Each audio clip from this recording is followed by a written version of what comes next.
ACP IN પરમારે જણાવ્યું હતું કે કપરા સમયમાં ધંધા રોજગાર વેપારમાં મંદી સહિત અનેક પ્રકારની સમસ્યાઓને કારણે સર્જાતી માનસિક તાણને કારણે આત્મહત્યા કરવાના કિસ્સાઓમાં દિન પ્રતિદિન વધી રહ્યા છે। જે બનાવ બનતા અટકાવવા માટે સુરત પોલીસ દ્વારા એન્ટી સુસાઇડ હેલ્પલાઇનની સુવિધા શરૂ કરવામાં આવી છે, જેના માટે એક ખાસ કંટ્રોલ રૂમ શરૂ કરી દેવા સ્પેશિયલ ટીમ બેસાડવામાં આવી છે। આ ટીમમાં કોલ કરનારનું સૌપ્રથમ લોકેશન અને ડિટેલ કાઢી કોલ જે તે વિસ્તારમાં ટ્રાન્સફર કરી તેમનો જીવ બચાવી લેવાય છે।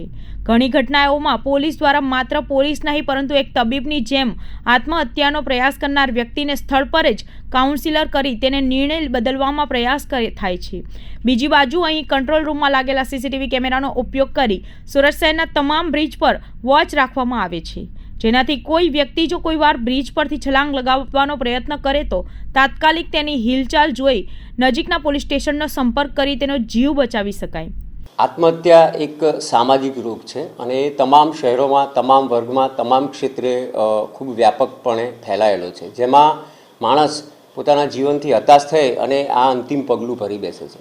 સુરત શહેર પોલીસ કંટ્રોલ રૂમમાં પણ આવા ઘણા બધા કોલ આવતા હોય છે, જેમાં વ્યક્તિ અથવા વ્યક્તિના કોઈ નજીકના સગા એમ જણાવે છે કે ભાઈ વ્યક્તિ આત્મહત્યા કરવા માટે જઈ રહે છે। ત્યારે અમે એક સિસ્ટમ જેવું ઊભું કરેલું છે કે આવા કોલને પ્રાયોરિટી આપવામાં આવે છે અને ઉચ્ચ કક્ષાના અધિકારી, શિફ્ટ ઇન્ચાર્જ અથવા PI કક્ષાના અધિકારી આ કોલ જે છે એને હેન્ડલ કરતા હોય છે।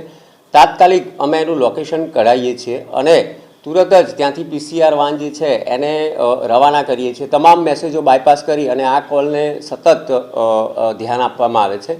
વત્તા જે વ્યક્તિ આવું પગલું ભરવા જઈ રહ્યો હોય એને વાતોમાં વ્યસ્ત રાખવામાં આવે છે અને એનું કારણ પણ જાણવામાં આવે છે। ઘણા કિસ્સાની અંદર તો પોલીસ ત્યાં પહોંચે અને દરવાજાને લાત મારી અને દોરડા પરથી લટકેલ માણસને ઉતારેલ હોય અથવા તો નદીમાં કૂદી પડેલ હોય અને એને કૂદી અને પછી તરીને બચાવેલો હોય એવા પણ કિસ્સાઓ જોવા મળે છે। છેલ્લા 1.5 વર્ષના આંકડા જોઈએ તો આવા 49 વ્યક્તિઓના જીવ બચાવેલ છે।